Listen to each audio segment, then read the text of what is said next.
morning. Sit down.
इस media में हम स्वर संधि के बारे में पढ़ेंगे।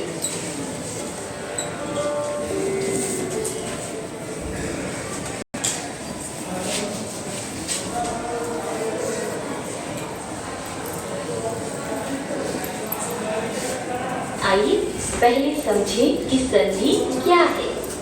संधि का अर्थ है मेल। बच्चों, एक प्रकरण है जिसका नाम है संधि। क्या नाम है? संधि। संधि शब्द का शाब्दिक अर्थ होता है मेल। ठीक है?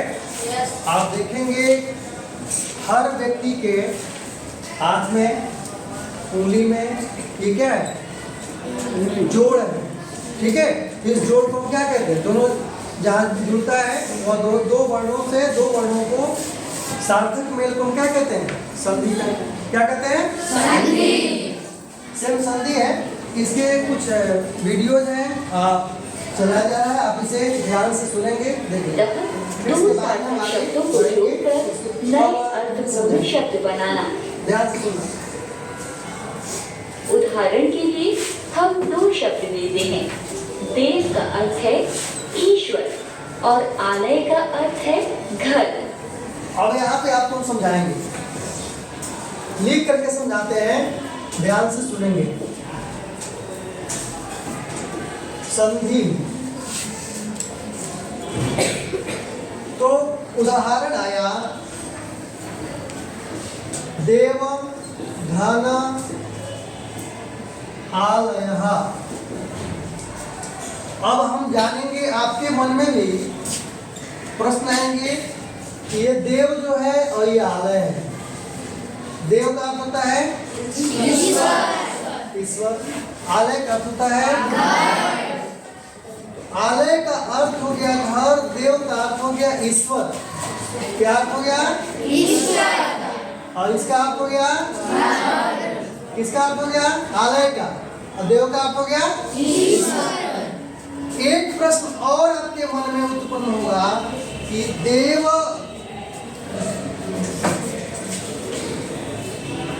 जो शब्द है वह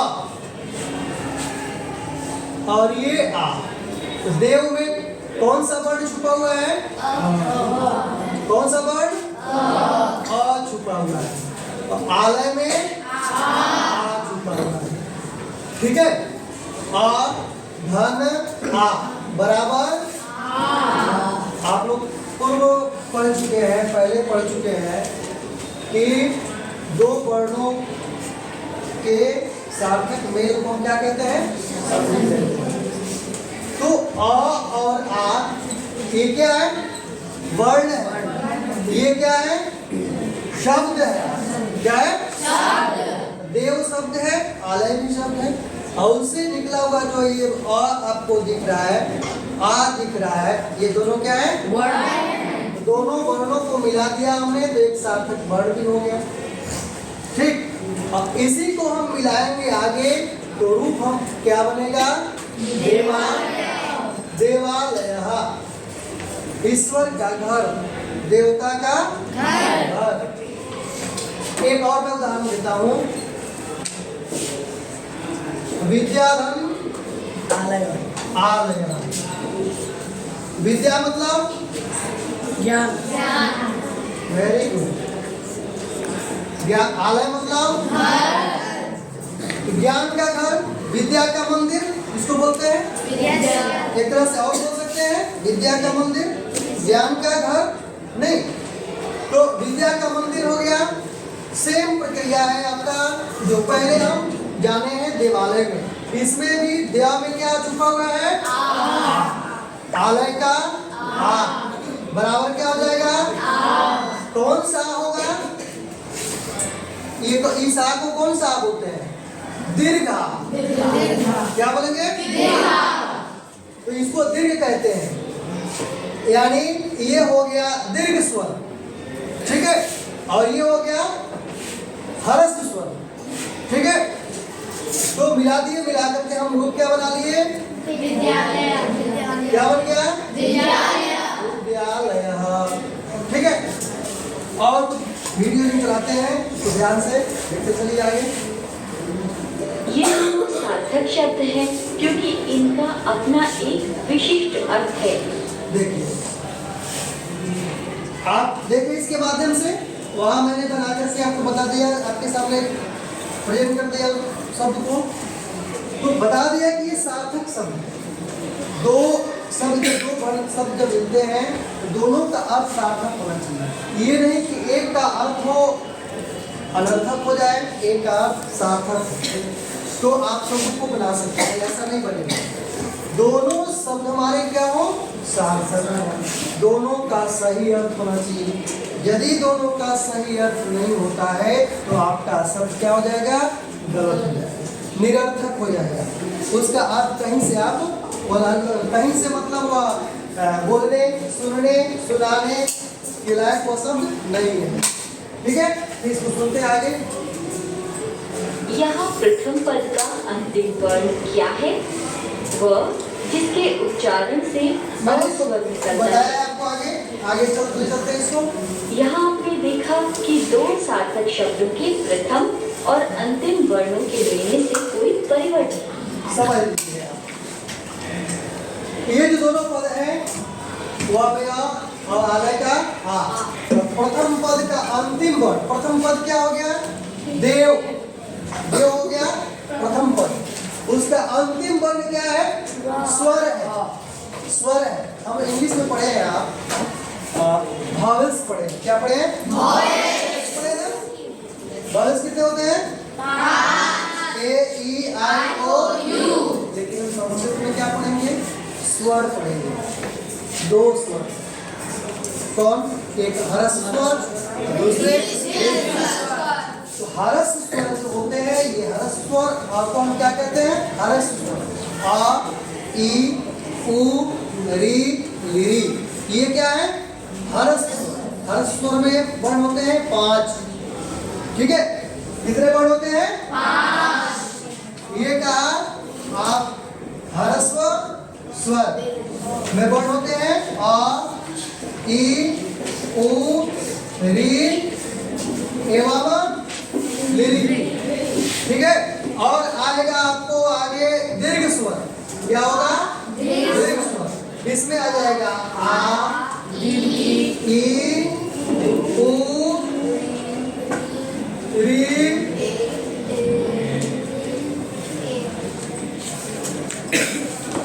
ए, ओ, आई, औ। 1 2 3 4 5 6 7 8 8 है क्या? 9। इसमें आते हैं 9 वर्ण। 1 2 3 4 5 6 7 8 9। ये 9 वर्ण होते हैं दीर्घ स्वर। और ह्रस्व स्वर में कितने वर्ण होते हैं? 5। दोनों को मिलाएंगे तो क्या क्या कितने वर्ण हो जाएंगे? 13। तो कुल स्वरों की संख्या होती है 13, जिसमें ह्रस्व स्वर आते हैं और दीर्घ स्वर आते हैं। क्लियर? तो उसी तरह से इसको बना दिया यहाँ पे। और द्वितीय पद का प्रथम वर्ण स्वर क्या हो जाता है? वो परिवर्तन हो जाता है। परिवर्तन हो जाता है। इसी परिवर्तन का नाम संधि है। स्वर संधि की परिभाषा। आप लोग स्वर संधि की परिभाषा ही पहले लिखे हैं। Yes sir. याद भी है? Yes sir. है ना? Yes sir. सबको याद भी है?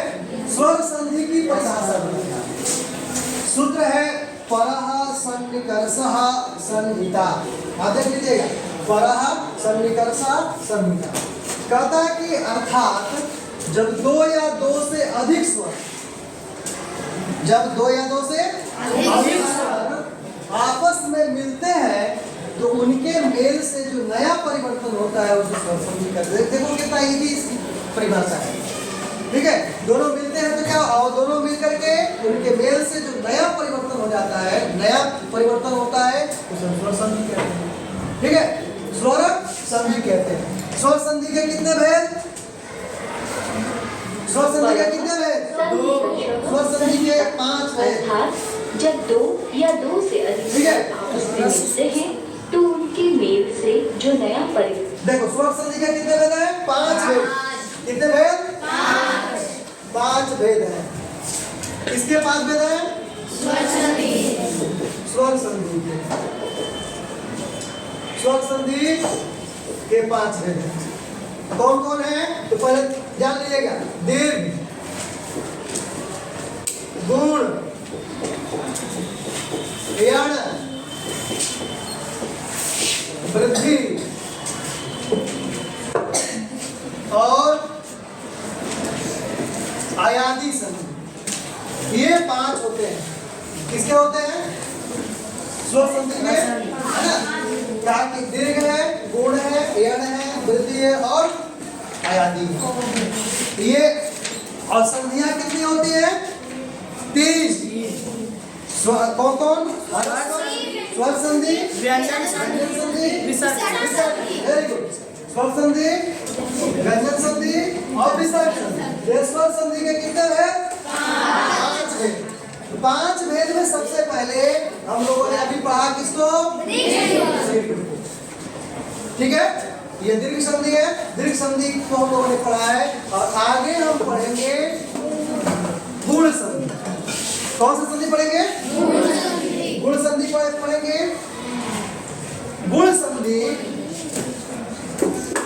इसको इरेज कर दे।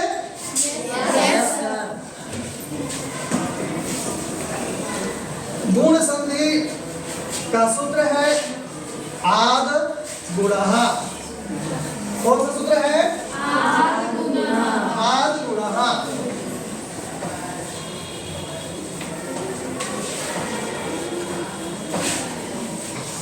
देखो आद गुणः सूत्र कहता है आद गुणः। ये कहता है यदि अ या आ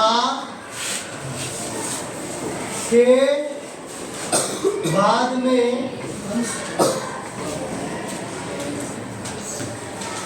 ई या ई रहे तो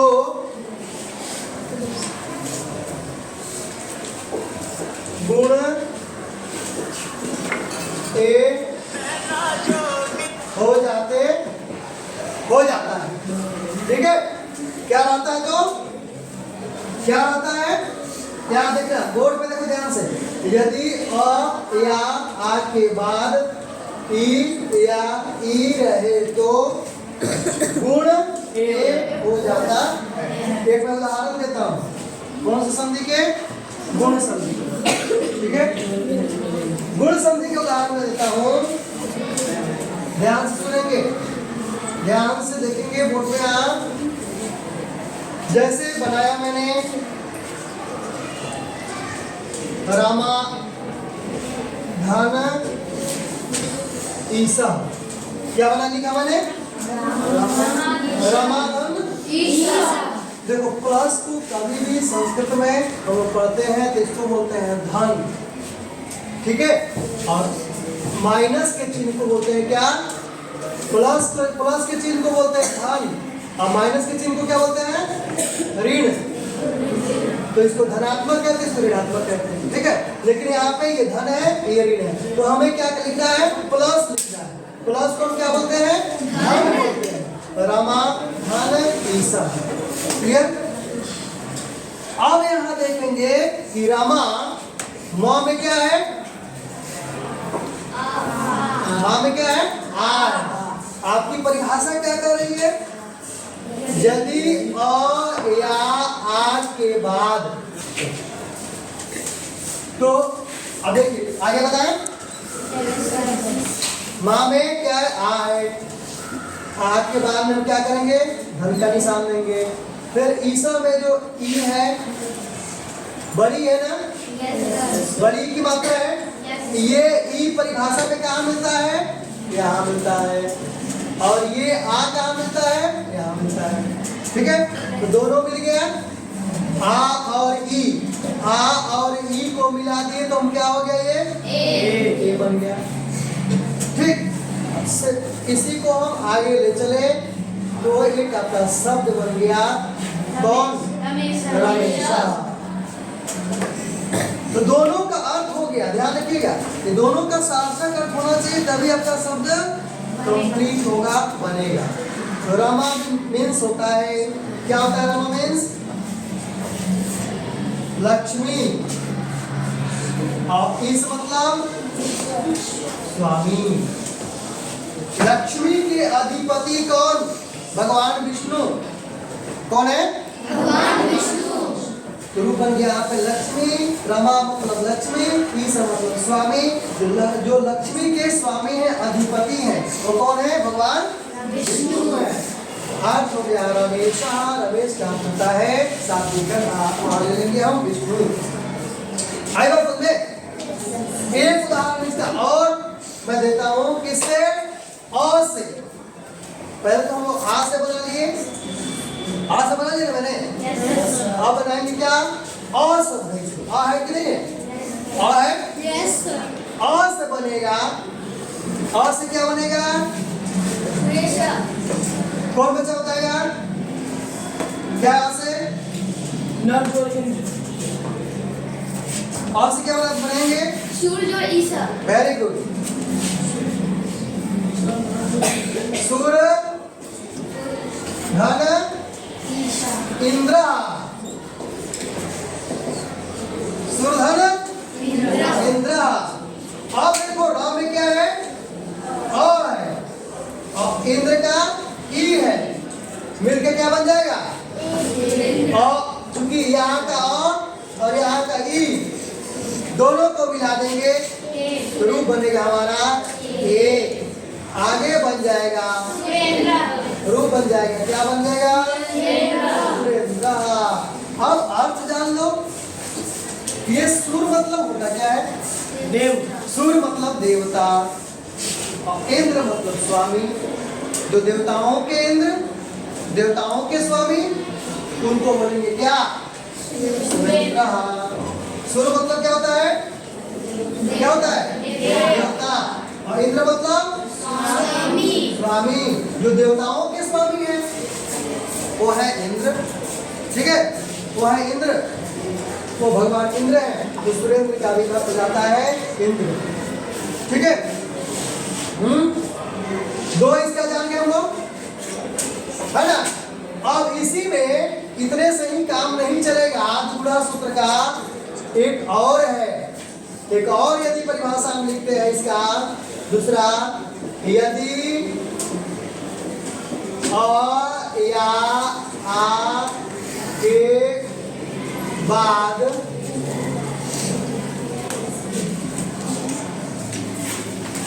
उ या उ रहे तो दोनों के स्थान पर गुण क्या हो जाता है? गुण क्या हो जाता है? ओ। गुण ओ हो जाता है। आई बात समझ में? अब हम लोग बनाएंगे, इससे बनाएंगे। किससे बनाएंगे? पहले अ से बना लेते हैं और उ से बना लेते हैं। किससे बनाते हैं? और उ से बना लेते हैं। अ और उ से बनाएंगे तो यहाँ हो जाएगा सूर्य धन उदय। क्या बन जाएगा? सूर्य धन उदय। आप बताओ यार, सूर्य में क्या है? या है। या में हम किससे बनाएंगे? या में कौन सा वर्ण है? आ ये क्या है? ये क्या है? स्वर है। बोलो और क्या है? स्वर है। और आगे हम चलेंगे, उदय का उ भी क्या है? स्वर है। उ स्वर है, अस्वर है। आपकी परिभाषा क्या कहता है? अ या आ के बाद उ या उ रहे तो दोनों के स्थान पर गुण हो जाता है। अब देखिएगा, तो मिला देंगे दोनों को, क्या हो जाएगा? क्या हो जाएगा? ओ होगा। शब्द आपका क्या बन जाएगा? सूर्योदय। ठीक है, अब एक और शब्द में बनाता हूं। तिलक धन उत्सव। तिलक धन उत्सव। उत्सव मतलब क्या होता है? उत्सव मतलब उसी को ही हम उत्सव कहते हैं। ठीक है, तो क्या है? तिलक फंक्शन है ना। तो फंक्शन की उत्सव है, खुशी है ना। तो यार क में क्या है? इसको समझना चाहिए। आ है, वर्ण है, ये उ है, मिला के क्या हो जाएगा? वो बनेगा। मिला देंगे रूप बनेगा तिलकोत्सव। चलो ये दो हम लोग पढ़ लिए। ये आ ई से भी बना लिए, उ से बना लिए। एक उ से दो शब्द बन गए। अब कौन सा उ बाकी रह गया? बड़ा उ और बड़ा आ बाकी रहा। अब इससे हम बना लेंगे, बनाएंगे ना। तो इससे जब बनाएंगे तो फिर यहाँ पे कहा, अब बनाएंगे बड़ा आ से और बड़ा उ से। बड़ा उ से बनाएंगे तो बड़ा आ और बड़ा उ से कौन बच्चे बोलेंगे? कौन बताएंगे? बड़ा आ और बड़े उ से शब्दों को कौन बताएंगे? आप बताएंगे? हाँ बोलो। सर महाजोड़ उदया। महाजोड़ उदया। महाजोड़ उदया महोदया। Yes sir. महाजोड़ उदया। उ शब्द मैं पूछ रहा हूँ, या उ शब्द कोई बच्चे बताएंगे? चलो उसने बताया कि महाधन उदया, एक बार उसको भी बना लेते हैं, देख लेते हैं एक बार। जैसे यहाँ मैंने लिखा महा, और ये आ तो ले लिया, आ का तो ग्रहण हम कर लिए, लेकिन लास्ट में हमारा जो ऊ बचा ये बड़ा ऊ है, ठीक है। तो बड़ा ऊ है, कल छोटे ऊ से बनाते हैं, और आ हमारा लिए है उदय। उदय मतलब क्या होता है? उदय मतलब उगना। आ है यहाँ पे, आ का आ ले लिए, उदय का उ ले लिए, दोनों को मिला के तो ओ हो गया। शब्द आपका बन गया, क्या बन गया? महोदया। तो बन गया महोदया, है कि नहीं? और ये बाकी रह गया हमारा बड़ा ऊ। बड़ा ऊ बाकी रह गया। बड़ा ऊ से मैंने आप लोगों को बताया था, लेकिन आप लोग इसको लग रहा है कि भूल रहे हैं, है ना? फिर से सुन लीजिए एक बार, इधर हम बनाते हैं। ये यहाँ पे है, इसको इधर कर देना।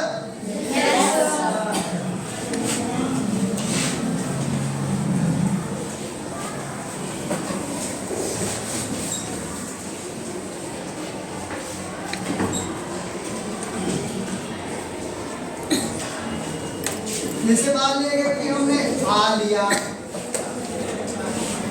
और ये क्या है? ऊर्जा। ऊर्जा नहीं, क्या है? ऊर्जा। तो महा है, ऊर्जा मतलब, ऊर्जा मतलब शक्ति। और ये क्या है? आ है, महा यानी महान शक्ति। अर्थ क्या हो जाएगा? महान शक्ति, ठीक है। तो अब आ में, अब देखो कि आपकी परिभाषा यहाँ, ये परिभाषा कारगर हो गया, कारगर हो गया ना? हुआ कि नहीं हुआ? अब ये दोनों को मिलाएंगे तो कह रहा है कि यदि अ या आ के बाद ऊ या ऊ रहे तो दोनों को मिला के क्या करेंगे? ओ कर देंगे। क्या करेंगे यहाँ पे? ओ कर देंगे। रूप क्या बन जाएगा? महोर, महोर्जा। महान शक्ति, ठीक है, महान ऊर्जा, सबसे अधिक ऊर्जा, ऊर्जावान कर सकते हैं। तो महोर्जा। अब इसमें दो हम पढ़ लिए, क्या पढ़ लिए? अ या आ के बाद में ई आई रहे तो पढ़ लिए, गुण ए होता है। अ या आ के बाद में ऊ या ऊ रहे तो ओ होता है, इसको भी हम पढ़ लिए। अब इसमें एक और परिभाषा इसकी है, यदि अ या आ के बाद री या री रहे तो दोनों के स्थान पे गुण और हो जाता है, ठीक है। क्या होता है? गुण और हो जाता है। तो इसको भी हम पढ़ते हैं और समझते हैं इसको। तब मैं आपसे पूछूंगा कि आपने जो गुण संधि पढ़ा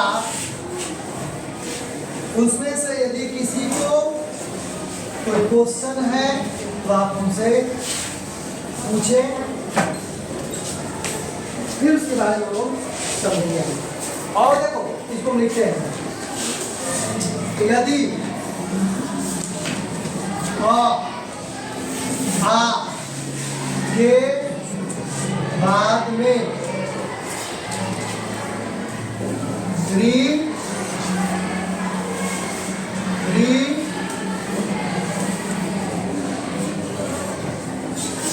क्या केवल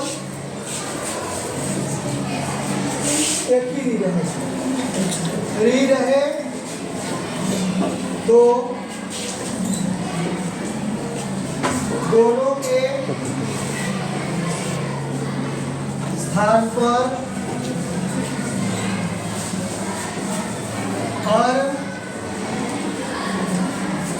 गुण हो जाता। चलिए आप लोग जो है जो दो हमने बताया बोर्ड के माध्यम से, वीडियो के माध्यम से आप लोगों ने सुना और बोर्ड के माध्यम से आप लोगों ने देखा समझा, इसमें आप लोगों ने कितना ऑब्जर्व किया, तो उसमें से मैं पूछता हूँ आप यदि समझे हो उस क्वेश्चन से आप मुझे क्वेश्चन कीजिए, मैं फिर से एक बार बताऊंगा। समझ गया होंगे तो आप क्वेश्चन कीजिए, पूछिए, और कहाँ आप समझे हैं कहाँ नहीं समझे हैं फिर से मैं समझा। बोलिए, कोई दिक्कत किसी को? क्लियर है? Yes sir. भाई कोई दिक्कत? No sir. दिक्कत नहीं है सर। ओके, चलिए मैं क्लास को एक मिनट समाप्त करता हूँ।